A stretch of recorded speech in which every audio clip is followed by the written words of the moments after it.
no frills, like nothing to overthink really. It's pretty straightforward. It's not faster, but it totally works. Fastidious. Fastidious. How the heck are you guys? My name is Fastidious. Welcome to my channel and welcome to day 36 in our free-to-play series. We've got a guide today. I'm so excited to show you this, guys. I didn't even get time to put on my green screen. I was like, I need to make this video. We've got a guide, and it is going to be how to beat Gear Raid 1. What else? Gear Raid 1 stage 18 with no AoE mages and no Lightlocks. And actually, we're only using 2 legendaries, both of whom can be easily replaced. This is very much a 100% free squad. I'm pretty proud of it. I mean, the main legendary we're using is Abomination, so we all eventually will get him for free. And then we're featuring some other really cool units like our girl Lunaria, who I think a lot of us have just gotten. So without further ado, let's head right into the fight. I will say, I'm not going to beat around the bush here, you need to, at least with the gear I have, you need to have unlocked Power of Dominance, just like I told you guys in the earlier videos. I think in a video I had 2 or 3 days ago, because Lightlocke is getting nerfed. So what I was saying was, rush it, rush it, rush it, get to stage 18, unlock this insanely overpowered skill or ability or effect, I guess, that you got on your whole team. Lots of text here, just look at the green. All stats plus 30%. That goes to all of your champions. And that's not just attack, that's not just HP, that's not just defense. That's going to be attack speed, that's going to be healing effect. It's everything. It makes you so much stronger. So you still have a couple hours now to quickly rush your Lightlocke up, try to unlock this. I mean, it might be a little late now. I hope you guys hopped on that train. I know a lot of you got in the comments and told me you did, but you're going to want Power of Dominance unlocked. This comp obviously still will work, but you'll need better gear or better heroes. You know, better substitutions, maybe legendary versions of some of the people I'm bringing in. So without further ado, let's go into the fight. And you know, normally guys, when I do a guide, I turn Power Dominance on, but kind of the whole point of this is to show you what we accomplished because of Power Dominance. So we can officially retire Lightlocke now because he's going to get nerfed tomorrow. And we can take the benefit of this shiny little blue helmet, and we can go and we can win fights we have no business winning. Look at this team. Could take Cratch out, he was just there for fun. So yeah, you can see we only have 2 legendary units, guys. We are using Nyx, she's going to be our main damage dealer, and then Abomination, he's actually our second damage dealer. Abomination helps a lot here. However, Nyx can easily be replaced by any AoE mage or AoE marksman. Like Maul would be just as good as her, maybe better. And for sure, any of the AoE mages, like someone like Iona, these are only epics, right guys? Iona would be way better. But for me, I don't have that. If I go to mages really quickly, you can see we only have 1 AoE mage on the entire account that's epic or better, and that is going to be Osiren. I guess we have but she's more of a crowd control unit, so it's really just Osiren. He's not very good. I would have to 6-star him. He probably would be, if we 6-starred him, he would be one of the best damage dealers here, so we could probably make it work. Maybe I'll do a guide on Osiren eventually, but he's really just a boring hero that costs 25 to deploy. So yeah, so let's get into the team now. So what are we bringing? Ein is just there for his Lord bonus, which we don't even really need because Brienne's going to be our second lowest damage output, maybe even our lowest. We'll see. I did 6-star my Brienne, thinking we might need her for this. We didn't. She did put up that much damage. I did A1 her and 6-star her. She's fine, but like most of the damage is coming from other people.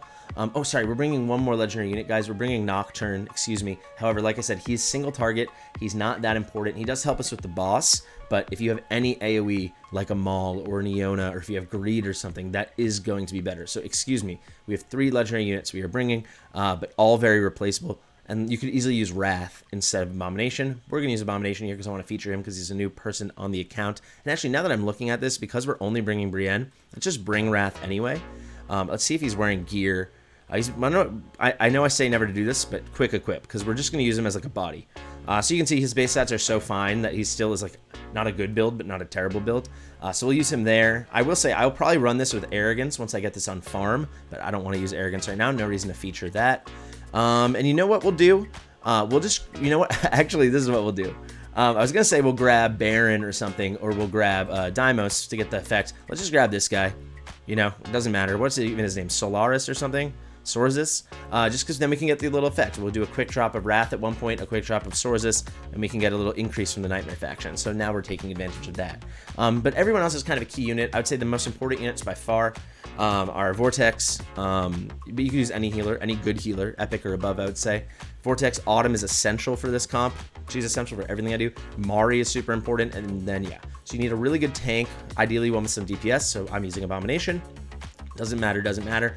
Mari is super important, where we put her right in the middle on our bottom platform for freezes, for slows, crowd control, but then also I think a lot of people overlook the passive in her kit.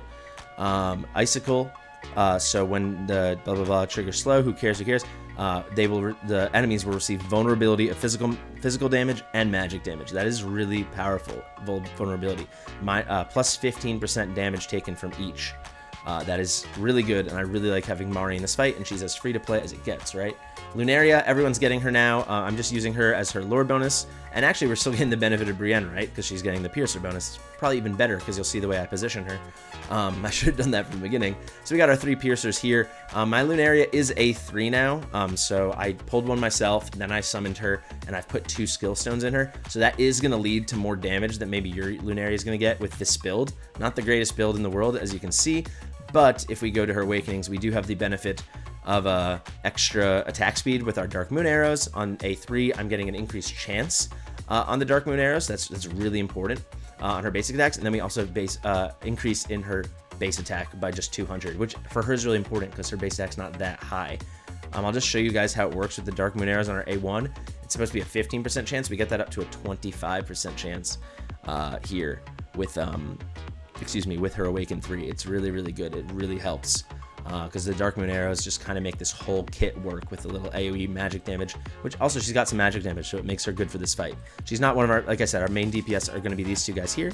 There you go. Brienne has a bit of AoE as well built into her kit with her passive and with her ultimate, but she's kind of a hybrid champion. Autumn is just, she makes the world go round. At the very end, guys, I'll just quickly go through all the gear so you can see it and get a sense of how close your guys are, but it's really easy. Autumn, nothing matters here. I just wanted to get some attack speed, and it is nice to have her here compared to like the fight with Lightlocke, because here she will be putting some heals out because she's going to be touching a lot more units than just Lightlocke. So that attack speed will help her get some rage regen percentage, generate her skills, and get her ultimate coming back up, because we just want her ultimate. That's all we care about. We don't care about her heals. So I got some attack speed on her. I got a decent amount of rage regen, which again will actually be worth something because we have some attack speed and we're going to be doing some basic attacks with the heals. Sorry, I know I'm talking fast, but I'm excited to get into the fight. And then I do really highly suggest any mana set. So I hunted for some stats here. It is what it is. I took whatever I could get, a little rage regen, a little attack speed, but it's really you just want that +3 auto. So you're getting 21 points of rage cost towards your ultimate, towards her amazing ultimate at every second. That's how that works. So if we look over here, you can see this is what Autumn's all about. Crit damage increase, skill her up. She's a rare champion. It's super easy. So it goes from 30% all the way to 60% increase in crit damage, and then while this gold Maple's boon is active, you are getting the crit rate increase from Wrath of the Maple. So it starts at 10%, you can get that all the way up to 30. It makes these builds so much more doable, right? Look at my Abomination. He's not even 60 yet. He's not that special. He's in some decent gear. I moved some gear off Arrogance and stuff, but this isn't that good, right? 66% crit, some healthy crit damage, okay attack, nothing crazy, especially given his super high base attack, but this, 66 crit becomes 96 crit now with that ult active from Autumn. Okay, I think we've done the highlights here, and then I will say Nocturne's just in like straight up attack. He's just going to do a single target nuking, taking down bosses and big adds when he can. Let's hop in, guys. You can see we're a bit underpowered for the fight, but we're going to make it work. Shout out to Power Dominance. So, different setup because we don't need the whole Lightlocke thing and only one guy he's healing.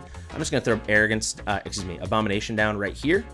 Let's get some damage out. Then quickly, so this is where you put your tank. So whether you're using Abomination or maybe use Wrath or something, or you could just use a straight up tank like Baron or Olog or Livian, they're all fine.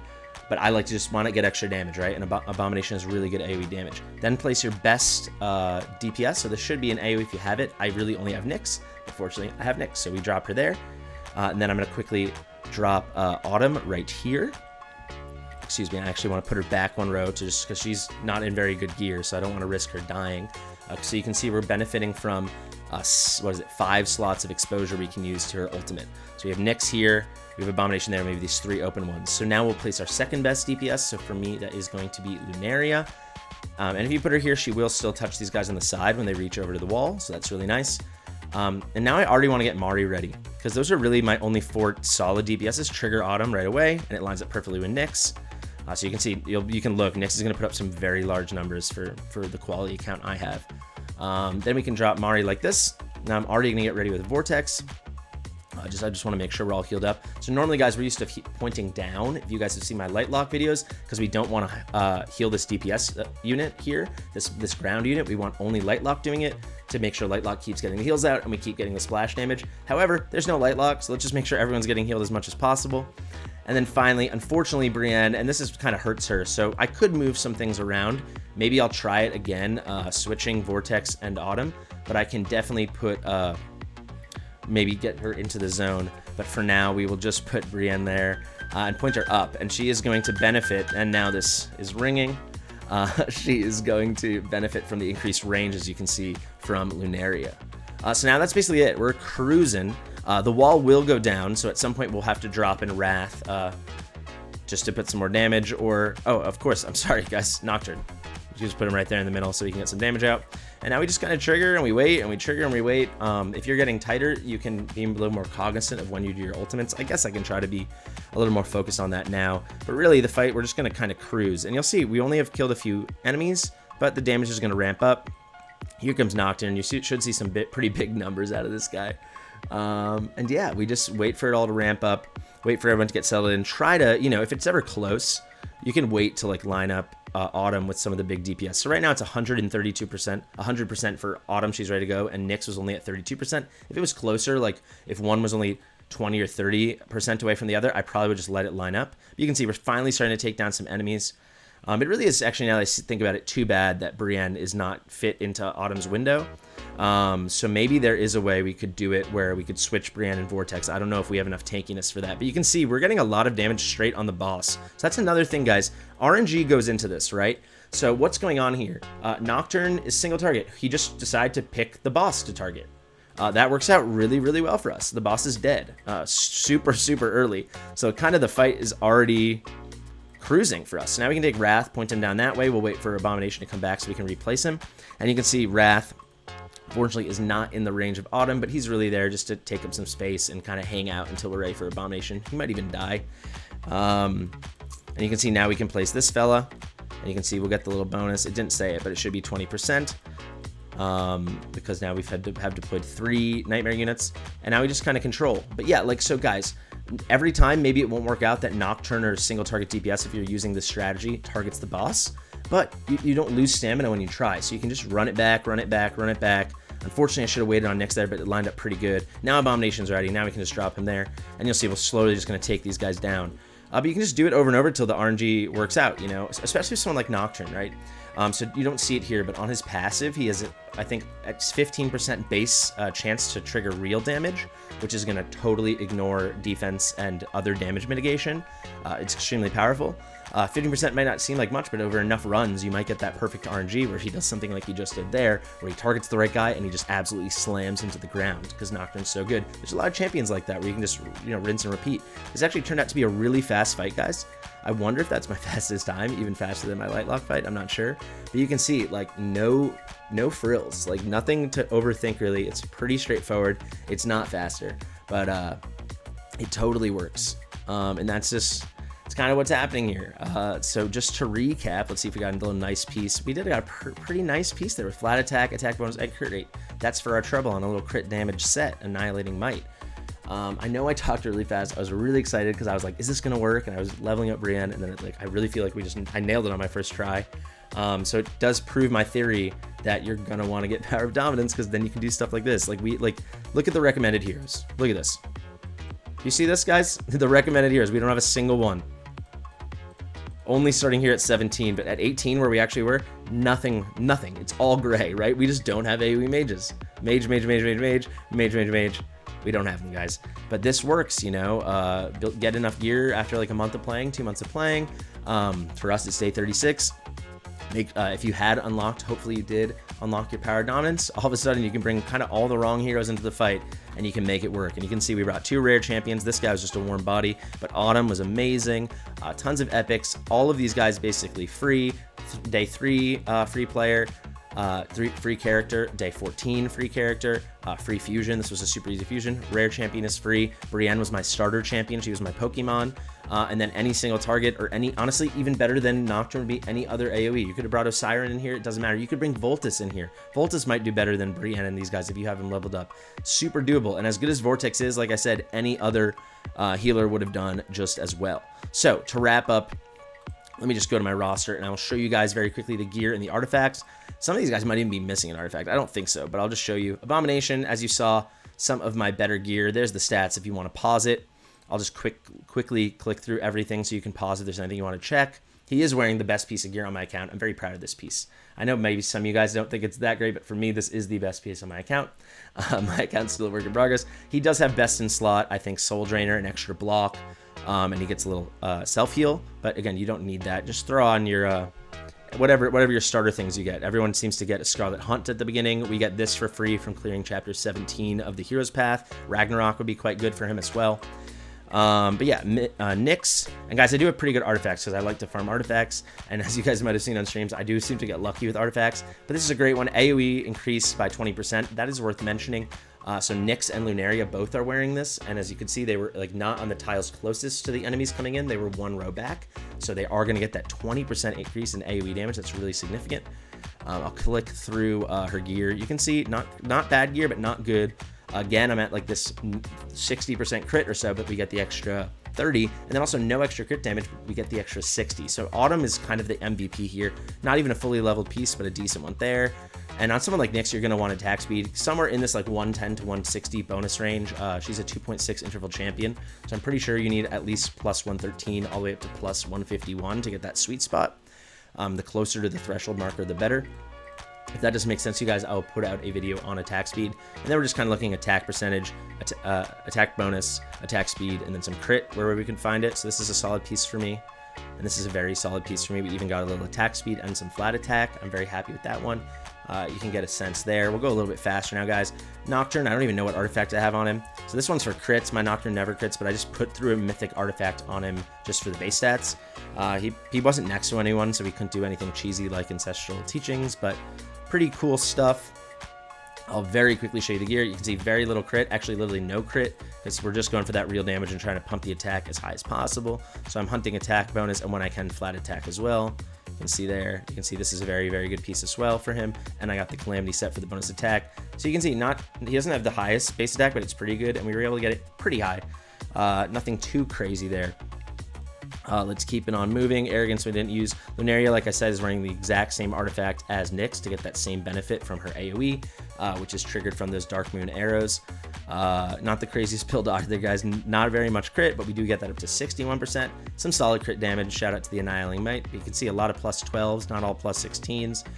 Decent attack. We are benefiting from the Awakenings, no doubt. I'll click through this very quickly. And you'll notice, guys, always broken sets. I don't have good enough accessories to really hunt sets. I tend to do sets on my left side pieces, my fixed primaries, whether it's the flat HP on the breastplates or the flat attack on the weapons, but I almost can never build a set. I don't know if I really ever have, because I'm just looking for stats. There you go. That is going to be my Lunaria. Wrath we didn't really use. As you saw, he was down for like 2 seconds. You saw me do the quick equip. So they put a set on him. But you can see he's got great base sets for an epic guy, and we are taking advantage of his Lord bonus. Artifact, I believe he is wearing Ragnarok. I have pretty good artifacts, guys. You can see there. We'll just click through. So, touch a crit, all this stuff. He wasn't in Autumn's line of sight, or her, how do you call it? Her range in her aura, but it didn't really matter. But if you need to adjust accordingly, I suggest you do so. We're almost done here, folks. Let's keep moving. There's Lightlocke, RIP. Brienne, I think she's actually wearing the same thing. So she benefited at the beginning, but then once the wall goes down, she loses this plus 20% AoE. But she does have some AoE built into her kit with the split shot here. I think this counts as AoE, but certainly this on her ultimate counts as AoE. Not the best gear as well. You can see she's only level 50 right now, or 51. I wasn't able to bring her all the way up, and she's also epic, so not the highest base stats at all. Touch of attack speed, bad crit, unfortunately, and she wasn't even in the range. Good crit damage, but it doesn't really matter because it's bad crit, so this isn't a very good build, if I'm being honest. I'll just click through very quick, very, very quick, very quick. I'm so tired. Vortex, my Vortex is built pretty good for me. Rage regen's a little low for how I'd like it. I'd want this like in 30 to 40. but good attack speed for him. I'm very happy with that. You want, again, with him, I'll check his attack control very quickly, but we got to keep this moving. Well, I actually don't. Oh, so it's minus 0.9 seconds. So yeah, there you go. There, the base is 3 seconds. So a slower attack control unit, you're gonna want him like towards that 150 extra additional speed number. But you can see some decent HP. He is Awakened 2. Yeah, it is what it is. We didn't use Mari. I'm just going to try to, I mean, I know I'm in diminishing returns for the attack speed, but we knew she wasn't going to die because Vortex was out there nice and early in this fight compared to the Lightlocke fight. So just got the attack speed through the roof, healthy amount of rage regen. I could hunt for Mana Spring here, but this build worked quite well for me. Cratch, if you just want to see, this is someone I brought into the fight as well. He was really bad, but he still put out like 1 million damage. We can just very quickly click, click, click. You can see some of these pieces are good, some of them aren't. And is that everybody? I think that's everybody except for Autumn, who we already spoke about. I guess we can just finish off showing Autumn. Was there anyone I missed? No. I mean, there's Sorzis, but you guys know he's wearing no gear or anything. So yeah, with Autumn, you really want this Mana Spring. That's really what it's all about. And then if you can get a little attack speed, you can get a little rage regen, it's nice. If you want to get some attack, you see we didn't go for it. You could get a little more healing. So if you need some more survivability, that might do the trick. Flat HP is really good on her since she has low base stats. Just flat stats are good on rare champions, guys, especially if they're not fully built out. It's one way just to get some stats on them. But you can see here, just a touch of attack speed, we'll take it. Nothing to speak of there. A little bit of attack speed and rage regen, and with attack percentage, that's pretty good for her. A little rage regen, only +8s on these guys, and a little rage regen. I'm really just going for that mana set and then the whirlwind set here to get my attack speed and to get my rage regen auto increased. Okay, I know I went fast, guys. I really hope this helps, and maybe this can close the book for us on Gear Raid 1, Stage 18, at least for a while. This helps you a lot, guys. This is the only place you're gonna get, you know, these nice, beautiful little mythic pieces on the left side, right? So I'd say go for it. Hopefully you followed my advice and you did the Lightlocke thing, or maybe even more, hopefully you just have amazing champions. You don't even need my help. But I've been Fastidious. Thank you so much for watching. If you liked the video, like it. If you want to comment. If you want to share it with your mom, I highly suggest you do so. I'll see you in the next one.